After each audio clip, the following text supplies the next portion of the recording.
तुळसानी स्वयंपाकघरात सगळी तयारी लावून ठेवली होती. मनापासून सुभगा स्वयंपाकाला लागली. अशी वेळ फार कमी येत असते. आनंदला ठराविक पदार्थ आणि ठराविक पद्धतीनंच केलेले आवडतात. बाहेर मसालेदार खाऊन कंटाळल्यानं त्यांना घरी आल्यावर फक्त साधं जेवणच हवं असतं. आवडीने ते कधी काही खास बनवायला सांगतही नाहीत किंवा कौतुकानं एखाद्या पदार्थाला दादही देत नाहीत. पानात पडेल ते संपवायचं बास. हल्ली मुलांची ही आवड बदलली आहे. तरीही ती करतात आली की कसली कसली मागणी. पण फार कमी दिवस येतात ती घरी.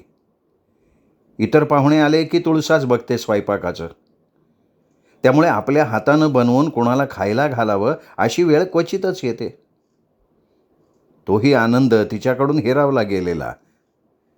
म्हणूनच मनातले सगळे विचार बाजूला सारून ती स्वयंपाकाला लागली. तयारी हाताशी असल्यानं अगदी अर्ध्या पाऊण तासात स्वयंपाक तयार झाला. नंतर हातपाय धुवून तिने आरामात वेळ घेऊन केसांचा सैलसर शेपटा घातला. पावडरचा पफ चेहऱ्यावर मानेवर फिरवला आणि बाहेर जायला वळली. पण अचानक मनात काहीतरी आलं आणि ड्रेसिंग टेबलच्या खणातून गुलाबाचा सुगंध असणारी पावडर मानेवर चेहऱ्यावर हलकीशी लावली. स्वतःला आरशात निरखताना तिलाच वाटलं की ही ती रोजची सुभगा नाही आहे, हिच्यात काहीतरी बदल झाला आहे. पण काय? कोण जाणे? सुभगा बदललेली जाणवते. उगाचच स्वतःभोवती तिने गिरकी घेतली. काय हे? काय करतेय मी? चाललंय काय हे? शोभतंय का हे सगळं? असू देत. आरशावरची नजर हटवून ती पटकन बाहेर आली. आज जेवायचं टेबल देखील तिने मन लावून छान सजवलं. नवा डिनर सेट काढला. माळीबुवानं संध्याकाळी आणून ठेवलेली फुलं सजवून टेबलावर ठेवली. गुणगुणत अगदी नवथर तरुणीच्या चपळाईनं तिच्या हालचाली सुरू होत्या. मगाशच्या उदासीचा मागमूसही कुठे नव्हता. मनासारखं सगळं झाल्यावर बाजूला उभं राहत तिरपी मान करून तिने आपली कलाकारी निहाळली. समाधानाची पावती तिच्या चेहऱ्यावर उमटली. त्याला बोलवायला म्हणून ती वळली तर हा आपला दारातच तिच्याकडे कौतुकानं बघत उभा होता. अरे कधी आला तुम्ही? मी येतच होते बोलवायला. भूक लागलेली दिसतीये चांगली. भूक कसली लागतीये? संध्याकाळी पोहे हादडलेत की चांगले. भूक लागली म्हणून नाही आलो मी. कंटाळा आला एकट्याला वर. जरा डोकंही शांत झालं होतं. म्हटलं बघावं तुम्ही काय करताय ते. आलो तर तुम्ही अगदी मन लावून फुलदाणीत फुलं लावत होतात. उगा तुम्हाला डिस्टर्ब नको म्हणून दारातच थबकलो. कळेना ना कोण अधिक सुंदर आहे, फुलदाणीतली फुलं का? त्यांनी वाक्य पूर्ण केलंच नाही. लाजून सुभगानं नजर वळवली. डोळ्यात मात्र तृप्ती होती, समाधान होतं. या ना आता बसा, मी वाढायला घेते. मी मदत करू का काही? पण आज माझ्यासाठी कामच शिल्लक ठेवलं नाही तुम्ही. बरं, मग आज मी शहाण्या मुलासारखा गुपचूप बसून जेवणार. सुभगा खळखळून हसली. सकाळपासून दोघांनीही पांघरलेली उदासी गळून कुठच्या कुठे उडत गेली. प्रत्येक पदार्थाची तारीफ करत तो चवीनं चांगला चापून जेवला. सुभगा मात्र उगाचच अन्न चिवडत होती. आपण केलेले पदार्थ आवडीनं मनापासून तारीफ करत खाताना बघण्यात किती तृप्तता असते, आनंद असतो याचा अनुभव ती घेत होती. तो जेवत होता आणि ही नुसती बघत होती. त्याच्या लक्षात येताच त्यांनी हात थांबवला. काय हे? नुसतं बघून का पोट भरणार आहे? तुम्ही तर काही खातच नाही आहात. मी एकटाच खातोय वखवकल्यासारखा, खूप दिवसांचा उपवाशी असल्यासारखा. पण खरं सांगतो आजच्यासारखं जेवण कधी मिळालंच नाही. पोट भरलं आहे पण समाधान काही होत नाही आहे. काहीतरीच काय बोलताय? पोटाच्या वर खातं का कुणी? हसत हसत तो उठून बेसिनवर हात धुवायला गेला. माझंही झालंच आहे, आले मी. चला तुम्ही वर, गच्चीतच बसूयात. पण बाहेर आज चांगलाच गारठा आहे बरं का. बाहेर बर्फ होईल आपलं, त्यापेक्षा वर बैठकीतच बसू, चालेल का? तुळसाला आवाज देऊन सुभगानं बोलवून घेतलं. तिचं सगळं आवरून होईस्तवर मॅगझिन चाळत बसली. ती गेल्यावर दार बंद करून ती वर गेली. तो मानेखाली हाताची घडी घेऊन आराम खुर्चीच्या पाठीवर रेलून डोळे बंद करून शांतपणे डुलत होता. बहुधा कसले तरी गहन विचारात गडला होता. तिच्या येण्याच्या चाहुलीने त्याने डोळे उघडले. अरे लवकर आलात की तुम्ही. मी तुमचाच विचार करत होतो. इथे कपाटावर फोटोंचे अल्बम पडले होते, ते बघत होतो. चांगले स्मार्ट आहेत की तुमचे मिस्टर. त्यांना मिळालेल्या बक्षिसांवरनं त्यांचं कर्तृत्व लक्षात येतं आहे. लहान वयात मोठी भरारी घेतलेली दिसतीये त्यांनी. मुलंही गोड आहेत बरं का. खरं तर विचारू नये, पण राहवत नाही म्हणून विचारतो. एवढ्या लहान वयातच मुलांना दूर ठेवलं तुम्ही, याचं नवल वाटतंय मला. गेले 2 दिवस मी तुम्हाला बघतोय आणि त्यावरून हा निर्णय तुमचा नसावा असं मला वाटतंय. हो ना, मला नव्हतंच पटलं ते. पण आनंदनी ठरवायचं आणि मी ते निमूटपणे मान्य करायचं, असंच आमच्या घरात चालतं. त्यांना विरोध करणं मला जमतच नाही. म्हणून तर सगळे असूनसुद्धा मी एकटीच आहे. का पण असं? खरं तर तुमच्या खाजगी गोष्टीत बोलायचा मला काही एक अधिकार नाही आहे, पण का कोणास ठाऊक विचारावंसं वाटलं. तुमच्याबद्दल जाणून घ्यावंसं वाटलं. तुम्ही हा वनवास आनंदानं पत्करलेला असला तरी तो तुमचा स्वभाव नाही आहे. माझ्या अभ्यासाप्रमाणे तुम्हाला माणसं जवळ हवीशी वाटतात. प्रत्येक गोष्टीवर तुम्ही मनापासून प्रेम करता. रसिक आहात, चोखंदळ आहात, प्रेमळ आहात. माणसाचं मन ओळखण्यातही वाकबगार आहात तुम्ही. मग माणसांचा सहवास टाळून असा हा एकांतवास का पत्करलाय? मुलांची आठवण होत नाही का तुम्हाला? त्यांनाही आई जवळ असावी असं नसेल वाटत? आल्यापासून डाचत असलेले प्रश्न त्यांनी एकामागे एक विचारून घेतले. सुभगाने त्यावर काही उत्तर दिलं नाही. ती गप्पच होती. त्याला वाटलं ही काही उत्तर देत नाही, आवडलं नसेल तिला. आपण फारच खाजगीत शिरतोय तिच्या. एवढ्या अल्पपरिचयात तिच्या चांगुलपणाचा फायदा घेतोय का काय आपण? पण नाही, हे फायदा घेणं नाही आहे. तिच्याविषयी जवळीक वाटली म्हणून विचारावंसं वाटलंय तिला. माणूस जवळचं वाटायला त्याचा परिचय किती दिवसांचा आहे याच्याशी काहीही संबंध नाही. वर्षानुवर्ष सहवासात राहणारं माणूस जवळचं होतं असं नाही. जवळीक वाटायला, मनं जुळायला थोडासा सहवाससुद्धा पुरेसा असतो. आणि म्हणूनच त्या आपलेपणापोटी मनापासून वाटतंय की हिला बोलतं करायला हवंय. ही वरवर हसतीये, पण आतमध्ये दुखावली गेलेली आहे. तो सल तिने मनाच्या तळाशी दडवून ठेवलाय. त्याला बाहेर काढायला पाहिजे, तर त्याची धार बोथट होईल.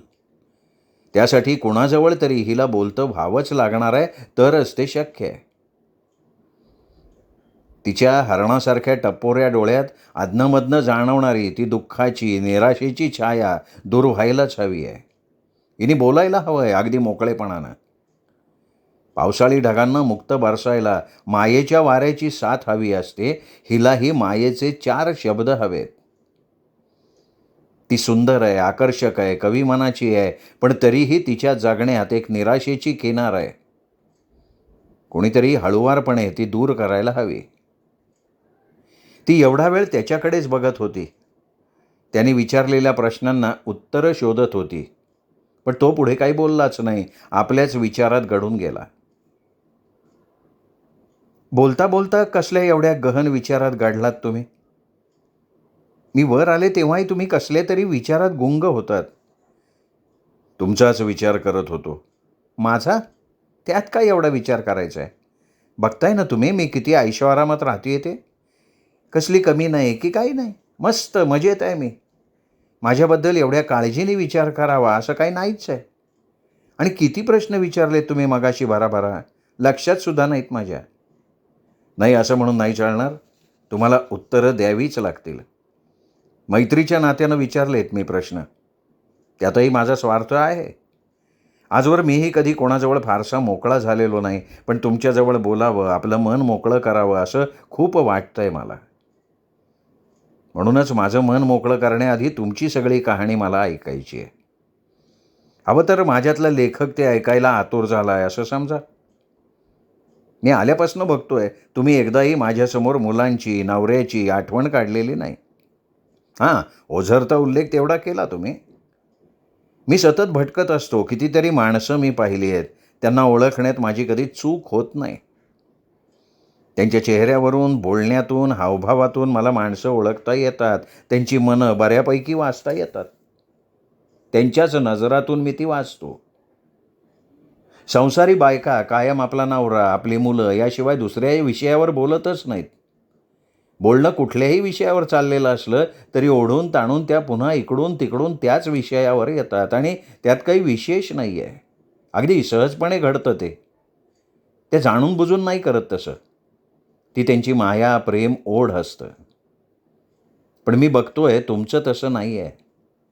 त्या बाबतीत तुम्ही तटस्थ वाटताय. म्हणूनच वाटतंय तुम्ही दुःखाचं भांडार दडपून ठेवलंय मनात. मोकळं करा माझ्याजवळ तुमचं मन. बोला जे मनात इतकी वर्ष साठवून ठेवलंय. आपला जवळचा मित्र समजून सांगा. बोलल्यानं बरं वाटेल तुम्हाला.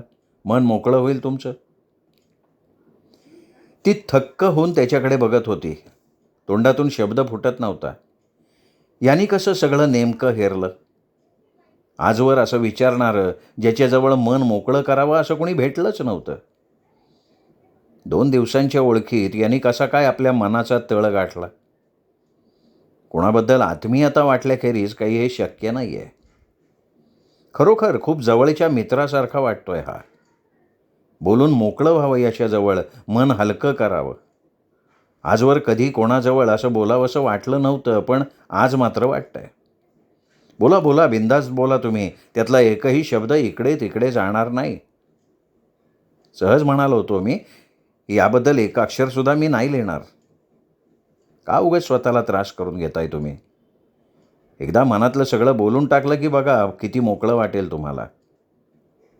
त्याच्या आवाजात माया होती. त्याच्या त्या बोलांनी मनाच्या खोल कप्प्यात दडपून ठेवलेल्या भावना उफाळून वर आल्या. डोळ्यातनं आसवं गळत होती. काही न बोलता तिचं ते विभल रूप तो कासावी सून बघत राहिला, पण त्यांनी तिला थांबवलं नाही. तिचा पहिला ओमाळा ओसरेस्तोवर त्यांनी तिला रडायला दिलं. जरा वेळानं तिची तीच शांत झाली. नंतर मात्र तिला फार ओशाळवाणं वाटलं. याच्यापुढे का आपण आपल्या दुःखाचं प्रदर्शन केलं? असं व्हायला नको होतं. तिने आपले डोळे कोरडे केले. थोडा वेळ शांत बसली. त्यांनी पाण्याचा ग्लास तिच्यासमोर केला. त्याच्याकडे न बघता तिने ग्लास हातात घेतला. पाणी पिऊन होताच त्यांनी पुन्हा हात समोर करून तिच्या हातातला ग्लास घेतला आणि बाजूला ठेवला. सुभगाने मान उचलून वर त्याच्याकडे बघितलं. केवढे तरी आश्वस्त भाव होते त्याच्या डोळ्यात. माया होती, जिव्हाळा होता. कोण हा आपला? किती दिवसांची याची आणि आपली ओळख. पण तसं वाटतच नाही. त्याचा परकेपणा ती विसरून गेली. खूप जवळचा वाटला तो तिला. मनापासून याच्याजवळ मन मोकळं करावंसं वाटलं तिला. तो विचारतोय त्यात लटकेपणा नाही आहे. अगदी मनापासून त्याला वाटतंय. बोलायला हवं याच्याजवळ. मोकळेपणाने तिने मग लग्न कसं ठरलं तिथपासून आजवरचा आपल्या आयुष्याचा पट त्याच्यासमोर मांडला. आनंदबरोबरही मी सुख शोधलं होतं, पण ते मला नेहमीच कोरडे वाटले. भावनांचा ओलावा कधी जाणवलाच नाही फारसा. माणसाचं मन ओळखणं त्यांना कधी जमलंच नाही. घरात बायको आहे, तिलाही थोडा वेळ द्यावा, तिच्या आवडीनिवडी विचाराव्यात, हवं नको बघावं असं कधी त्यांना वाटलंच नाही. तशा माझ्या काही खूप आणि अवास्तव अपेक्षा कधीच नव्हत्या. सर्वसाधारण 4 बायकांच्या असतात ना, तशाच माझ्याही होत्या. नवऱ्यासोबत फिरायला जावं, स्वतःहून त्यांनी काय हवं नको विचारावं, चांगल्या गोष्टींसाठी तिचं थोडं कौतुक करावं, बास. पण त्यांना कधी तसं वाटलंच नाही. त्यांनी कौतुकानं कधी काही आणलंच नाही. मागितल्यावर नाही म्हटलं नाही कधी. लगेच मिळायचं हवं ते, पण त्यात आनंद नव्हता ना. किती किती दिवसांनी घरी आल्यावरही कधी बोलून दाखवलं नाही की नाही. बायकोला कायम गृहीत धरलं त्यांनी. माझं काही महत्त्वच नव्हतं त्यांच्या आयुष्यात. घरातले सगळे निर्णय त्यांनी घ्यायचे, मी ते ऐकायचे.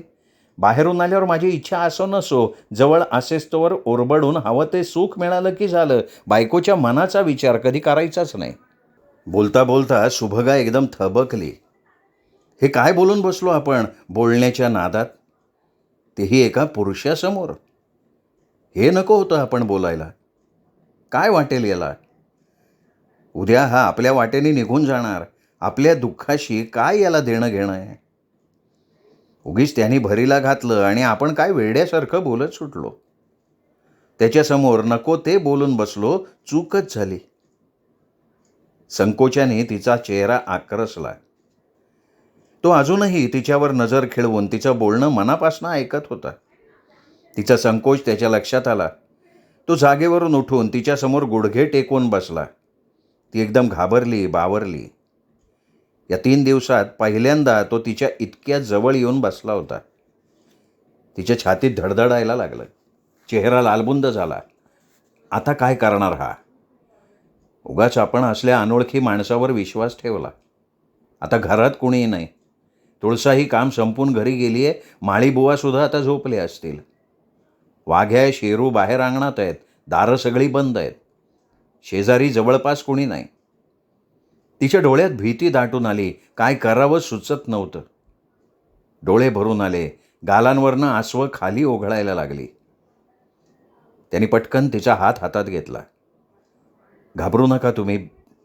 मी काही करणार नाही तुम्हाला. धीर द्यायला जवळ आलोय मी.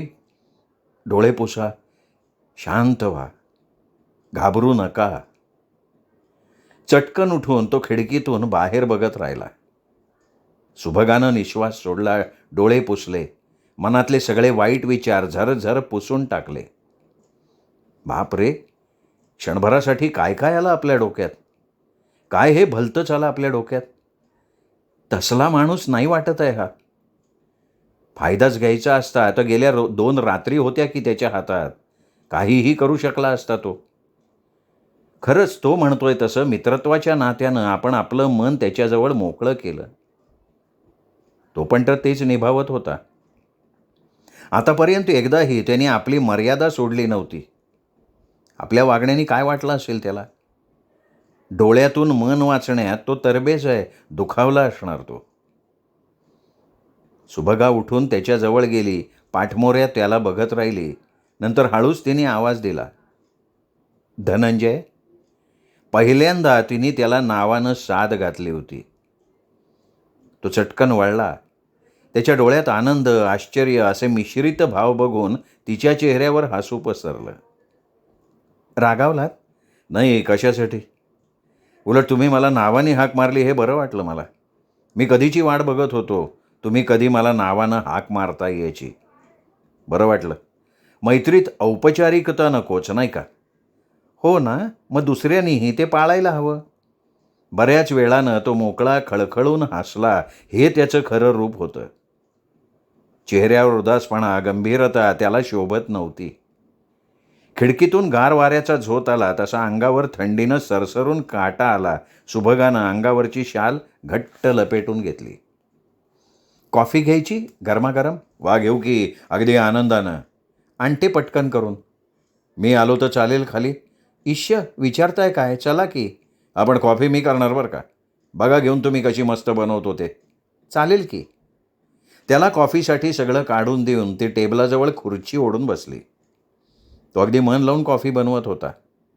ती गालावर हात ठेवून कौतुकानं त्याला बघत राहिली. हा आनंदच्या आधी का नाही आला आपल्या आयुष्यात? छान जमलं असतं दोघांचं. कधीतरी स्वप्नात येणाऱ्या राजकुमारासारखा आहे हा. सदैव आनंदी असतो. स्वतःबरोबर इतरांनाही प्रसन्न ठेवतो. वातावरण चैतन्यमय होतं याच्या असण्यानं. सगळ्या गोष्टी रस घेऊन मनापासनं करतो. बोलण्यात सुद्धा किती मार्दव आहे, हळुवारपणा आहे. आणि समोरच्याला किती चांगलं समजून घेतो. इतक्या कमी वेळात किती आपलंसं करून टाकलं यानं. जराही परकेपणा वाटत नाही आहे. खरंच जादूगार आहे अगदी. त्यांनी बोटांनी टिचक्या वाजवून तिची तंद्री भंग केली. कुठे पोचलात जाऊन मॅडम? चला, कॉफी तयार आहे.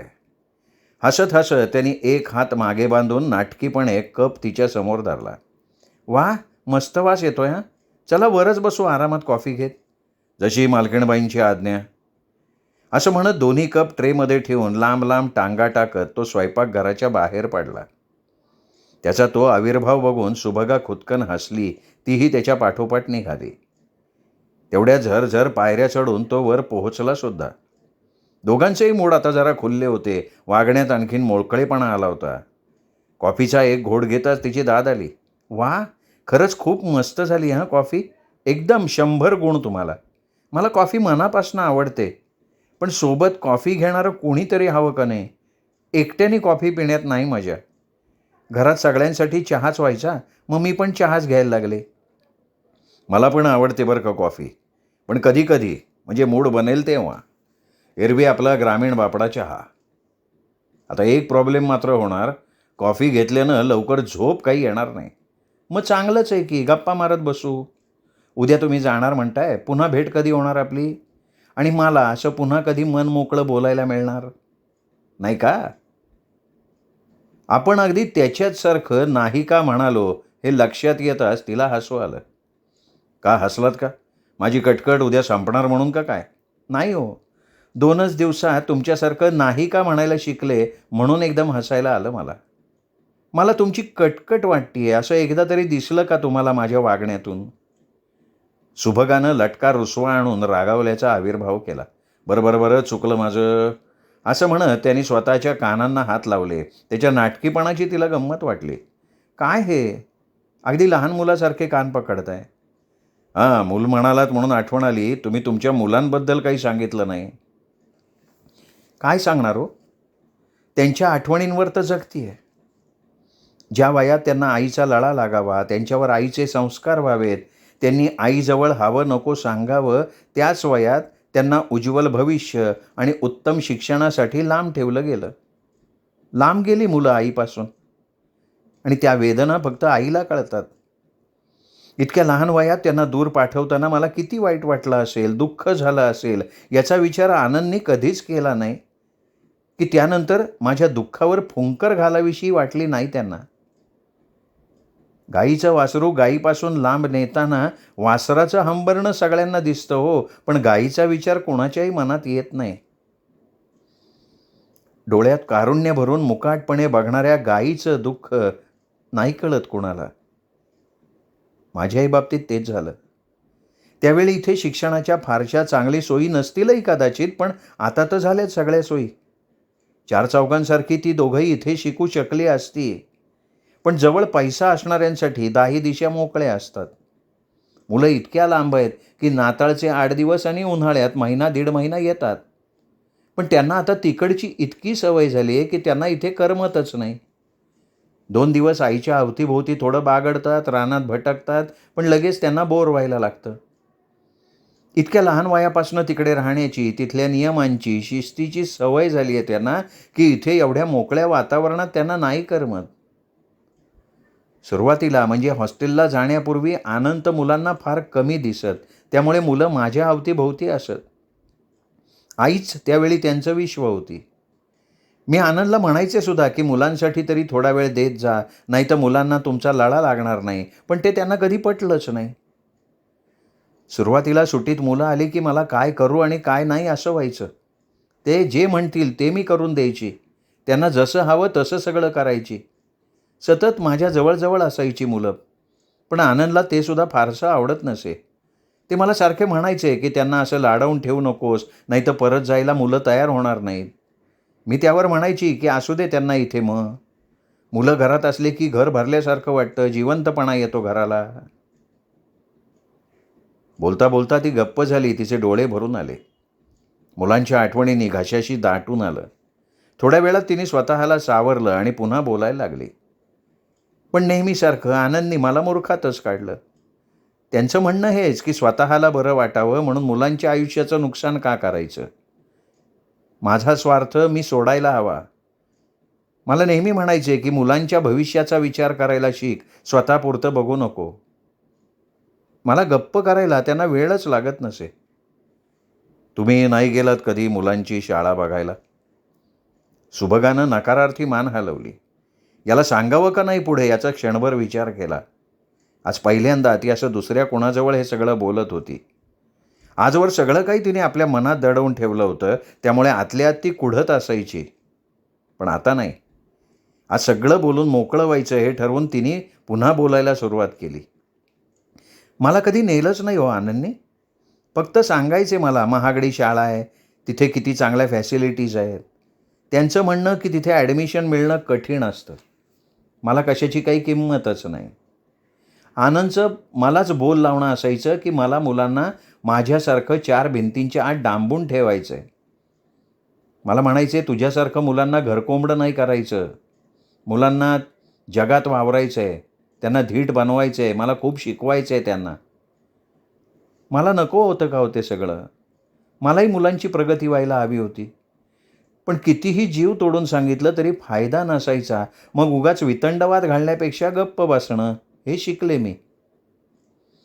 पण मुलांची आठवण आली की तुम्ही जायचं ना त्यांना भेटायला.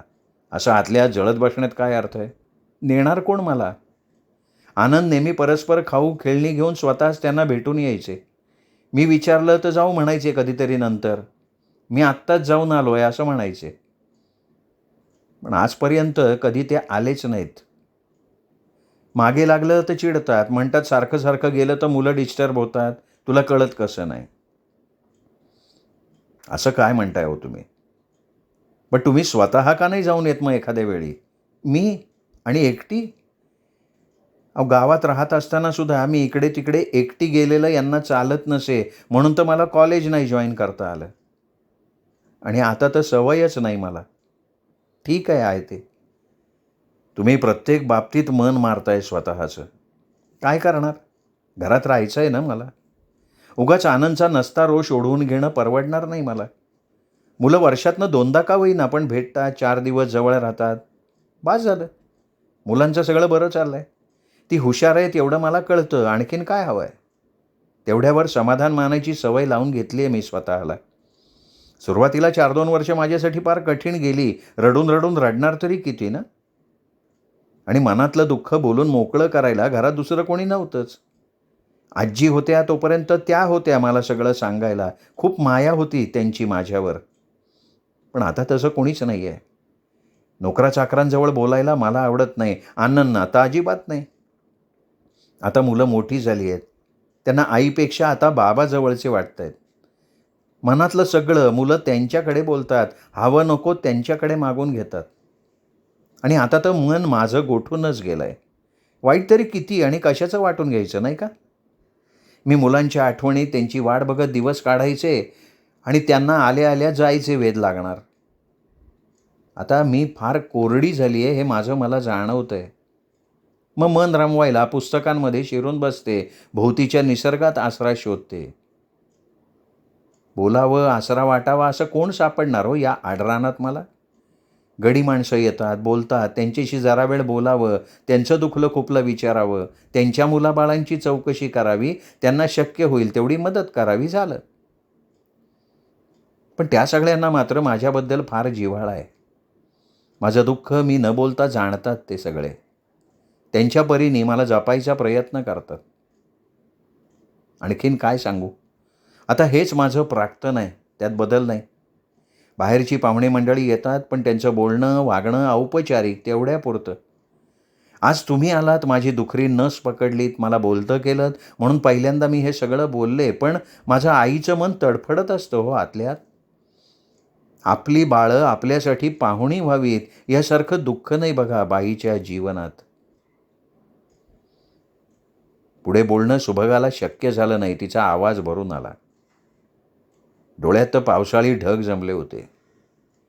तोही विचार करत होता की एवढं काव्यात्मक बोलणारी कालची स्त्री हीच आहे का? त्यालाही खूप वाईट वाटत होतं. श्रोते हो, धनंजय आणि सुभगा यांच्यातला संवाद असाच पुढे चालू राहणार आहे. तो ऐकूयात उद्या दीपक रेगे कथाकथन चॅनलवर. तोपर्यंत नमस्कार श्रोते हो.